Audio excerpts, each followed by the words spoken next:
लोकसभा चुनावों के मद्देनजर हरियाणा में सियासी सरगर्मियां तेज हैं, तो वहीं हिसार सीट भी अक्सर चर्चाओं में रहती है। इस बार चर्चाओं में इसलिए है क्योंकि नैना चौटाला और उनके चाचा ससुर इस बार आमने सामने चुनावी रण में उतरे हैं। दो परिवारों के बीच की राजनीतिक जंग अक्सर बड़ी दिलचस्प होती है। तो नैना चौटाला 2014 में चाचा ससुर केवी सिंह के खिलाफ चुनावी रण में उतरी थी। जीत उस वक्त उनको मिली थी और अब दूसरी बार चाचा ससुर रणजीत सिंह चौटाला जो भाजपा से प्रत्याशी हैं हिसार से लोकसभा सीट के, उनके खिलाफ अब नैना चौटाला जो हैं चुनावी रण में उतरी हैं और देखना ये होगा कि ये मुकाबला कितना दिलचस्प होगा। आपको बता दें कि जेजेपी की ओर से अष्टमी के दिन ही 5 प्रत्याशियों की घोषणा लोकसभा सीटों पर कर दी गई थी। नैना सिंह चौटाला जो है वो हिसार से उनका पुराना जुड़ाव रहा है। आपको बता दें इसके अलावा रमेश खटक को भी जेजेपी की ओर से लोकसभा प्रत्याशी बनाया गया है। भिवानी महेंद्रगढ़ से जेजेपी में राव बहादुर सिंह को प्रत्याशी बनाया गया है।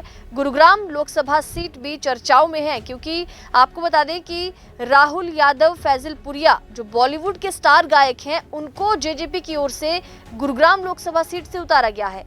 इसके अलावा फरीदाबाद लोकसभा सीट से नलिन जो युवा ब्रिगेड को तैयार करते हैं उनको चुनावी रण में उतारा गया है। तो मुकाबला जो है वो दिलचस्प होगा नैना सिंह चौटाला और रणजीत सिंह चौटाला के बीच में। बहू और चाचा ससुर के बीच का ये मुकाबला बेहद दिलचस्प होगा। आपको बता दें कि गुरुग्राम लोकसभा सीट से जेजेपी के उम्मीदवार राहुल यादव फैजलपुरिया बॉलीवुड के स्टार गायक हैं। गुरुग्राम के एक छोटे गांव से बाहर निकलकर बड़े पर्दे पर छाए हैं। काफी वक्त से जेजेपी की सक्रिय राजनीति से ये जुड़े हुए हैं।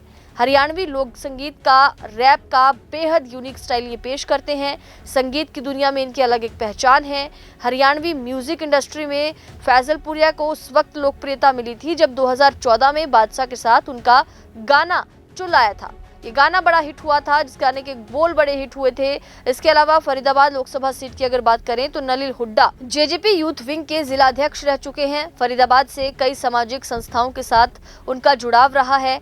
पार्टी के सक्रिय कार्यकर्ता हैं। युवाओं में उनकी अच्छी पकड़ है और इसीलिए जेजेपी ने इस बार फरीदाबाद लोकसभा सीट से नलिन पर यह बड़ा दांव खेला। लेकिन आपको बता दें कि हिसार की ये जो सीट है ये कहीं ना कहीं सुर्खियों में रहेगी क्योंकि नैना चौटाला का हिसार से पुराना जुड़ाव रहा है। कई बार वहीं से उन्होंने पढ़ाई भी की है, राजनीतिक सफर भी उनका वहां से जुड़ा रहा है। तो चाचा ससुर के विरुद्ध दूसरी बार नैना चौटाला चुनावी रण में उतरेंगी। आपको बता दें कि बाडा की विधायक बनने से पहले नैना चौटाला ने 2014 के विधानसभा चुनाव में इनेलो के टिकट पर डब्बवाली से अपने चाचा ससुर डॉक्टर केवी सिंह के विरुद्ध चुनाव लड़ा था और जीत भी हासिल की थी।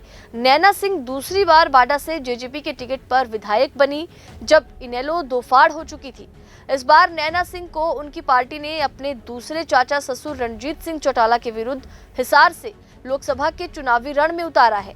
हिसार से पूर्व डिप्टी सीएम दुष्यंत चौटाला सांसद रह चुके हैं, इसलिए जेजेपी इस लोकसभा सीट पर अपनी दावेदारी छोड़ने को तैयार नहीं है। तो दो परिवारों के बीच छिड़ी ये सियासी जंग किस ओर रुख करती है ये देखना दिलचस्प होगा क्योंकि नैना चौटाला और चाचा ससुर रणजीत सिंह चौटाला के बीच चुनावी रण में ये मुकाबला होगा। दोनों आमने सामने हैं और देखना ये होगा कि क्या कांटे की टक्कर दे पाएंगे। हार और नात के इस खेल में कौन आगे होगा।